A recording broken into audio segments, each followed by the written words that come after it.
ന്യൂനപക്ഷങ്ങൾക്ക് നേരെ ആക്രമണം കടുപ്പിച്ച ഓർഗനൈസർ വഖഫ് ഭേദഗതി ബിൽ പാസാക്കിയതിന് പിന്നാലെ കത്തോലിക്ക സഭയെ ഉന്നം വെക്കുകയാണ് ഓർഗനൈസർ.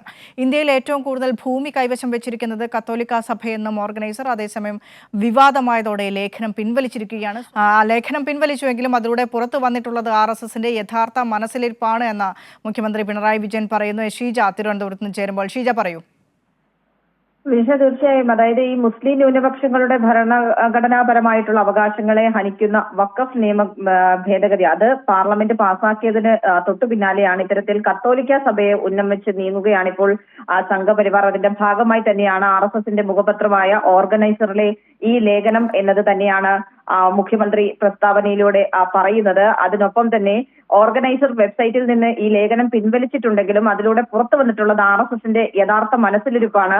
സംഘപരിവാർ മുന്നോട്ട് വയ്ക്കുന്ന ഭൂരിപക്ഷ വർഗീയതയുടെ അത്യന്തം തീവ്രമായ ഒരു അവരുടെ വിരോധം അത് തന്നെയാണ് ഈ ലേഖനത്തിൽ കാണാൻ സാധിക്കുന്നത്. ന്യൂനപക്ഷ വിഭാഗങ്ങളെ ഓരോന്നായി ലക്ഷ്യം വെച്ച് പടിപടിയായി അതിനെ തകർക്കുക, അതാണ് ഇവർ ലക്ഷ്യം വെക്കുന്നത്. ഇതൊരു ബൃഹത് പദ്ധതിയായി തന്നെയാണ് അവർ ആസൂത്രണം ചെയ്തിരിക്കുന്നത്. അങ്ങനെ വേണം ഇതിൽ നിന്നും അനുമാനിക്കാൻ. അതുകൊണ്ട് തന്നെ പുരോഗമന ജനാധിപത്യ മതനിരപേക്ഷ പ്രസ്ഥാനങ്ങൾ സംയുക്തമായി തന്നെ ഇതിനെ ചെറുക്കാൻ തയ്യാറാകണം, അതിനെതിരെ രംഗത്ത് വരണം എന്ന് തന്നെയാണ് മുഖ്യമന്ത്രി ആവശ്യപ്പെടുന്നത്. വിനിഷ.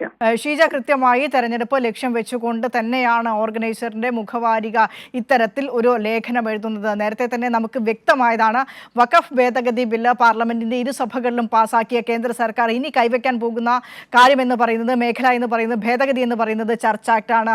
ക്രിസ്ത്യൻ വിഭാഗത്തെ, പ്രത്യേകിച്ച് കത്തോലിക്ക വിഭാഗത്തിന്റെ ഇടയിൽ ഒരു ഭിന്നിപ്പുണ്ടാക്കുക, അതിലൂടെ ക്രിസ്ത്യൻ വിഭാഗത്തിലെ പല വിഭാഗങ്ങളെ തമ്മിലടുപ്പിക്കുക, ക്രിസ്ത്യൻ മുസ്ലിം എന്ന രീതിയിൽ ഒന്നായിട്ട് നിൽക്കുന്ന മനുഷ്യരെ രണ്ടായിട്ട് തിരിക്കുക എന്നുള്ള കൃത്യമായ ലക്ഷ്യം. എന്താണ് മുഖ്യമന്ത്രി ബാക്കി പറയുന്ന കാര്യങ്ങൾ?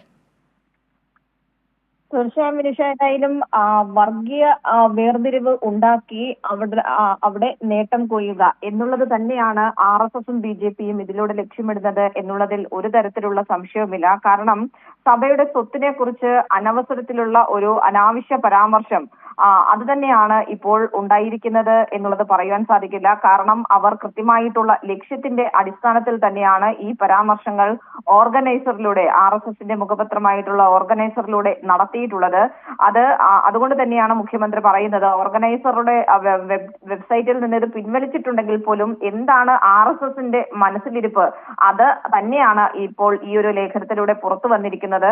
ഏതായാലും സംസ്ഥാനത്ത് ഇത്തരത്തിലുള്ളൊരു സാഹചര്യം ഉണ്ടാക്കാനുള്ള നീക്കം അത് ഏത് വിധേനയും തടയപ്പെടേണ്ട ഒന്ന് തന്നെയാണ്. അതുകൊണ്ടാണ് മതനിരപേക്ഷ പ്രസ്ഥാനങ്ങൾ സംയുക്തമായി തന്നെ ഇതിനെ ചെറുക്കാൻ രംഗത്ത് വരണം എന്നുള്ളത് മുഖ്യമന്ത്രി ആഹ്വാനം ചെയ്യുന്നത്. പ്രത്യേകിച്ചും ന്യൂനപക്ഷ വിഭാഗങ്ങളെ ഓരോന്നായിട്ടാണ് ലക്ഷ്യം വെച്ച് അത് പടിപടിയായി തകർക്കുക, ഇതാണ് ഇവർ ലക്ഷ്യമിടുന്നത്. അതിനെ ഒരു ബൃഹത് പദ്ധതിയായി തന്നെ കണ്ടുകൊണ്ടാണ് അത്തരത്തിലുള്ള നീക്കം നടത്തുന്നത്. അതിന്റെ ഭാഗമായാണ് ആദ്യം വഖഫ് നിയമ ഭേദഗതി അത് പാസാക്കുന്നു. അത്രത്തോളം വലിയ വിമർശനങ്ങൾ, എതിർസ്വരങ്ങൾ എല്ലാം ഉയർന്നിട്ട് പോലും അതൊന്നും വകവയ്ക്കാതെ അത്തരത്തിൽ വഖഫ് ബില്ല് പാസാക്കുന്നു.